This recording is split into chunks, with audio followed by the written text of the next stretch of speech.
So the Argentinian Senate is trying to push a bill through that would make a mandatory cryptocurrency registry. And my stance on this is that if Javier Milei does not use his power to veto it, even though he knows that it'll probably still get passed the second time, then you know where he stands. If he doesn't use his power to veto, then you know where he stands. I mean, why did they elect this guy to just let stuff slide through when he could at least jam up the system for a little bit, delay it, make him go through the vote again, and maybe give him some time to explain to people why they shouldn't do this? I mean, there's no excuse for him to not veto it.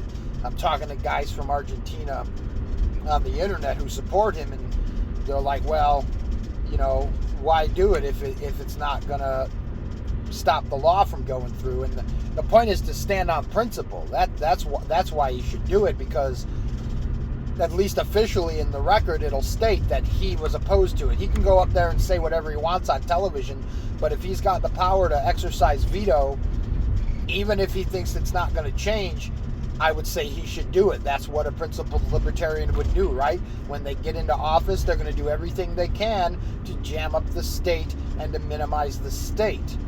Of course, Milei raised certain taxes, so already that's pretty questionable. Completely contradictory, in fact.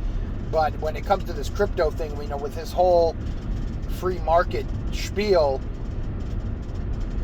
you know, I would say you would think that he would veto this bill, even though it'll probably, from what I understand, probably come back through the Senate and the House and end up getting passed anyway. But I mean, what's he there for? Just to let stuff slide through? He's like, oh, well, you know, I can't win that one, so I'm not even going to fight for it. To me, vetoing it and it's still getting passed would at least show that he's standing on the principles, right? Like if he gets into the office, part of the office says, you know, part of the whole program says he's got the power to veto, so why not use it? Why not delay this just a little bit longer? Make them vote again. They want to push this through so hard, make them vote again. If I was in that position, if it was me, I would already have vetoed it. You know, I don't know if that's possible, where it is in the chain of the process when he puts the veto in, but I mean, there's no excuse for him to not veto it. To me, that's just a cop-out to say, well, it's going to pass anyway. Well, it's like, are you a libertarian or what? Are you there to try to stop these guys? Or are you just going to, anytime you think, I mean, it's not even like there's no hope here. He could at least jam up the system a little bit. It's not like there's nothing he can do. The executive has power of veto, and then it goes back through, and if it wins again, then it becomes law. So at least do what you can. If he's not even going to try, then what's he even there for?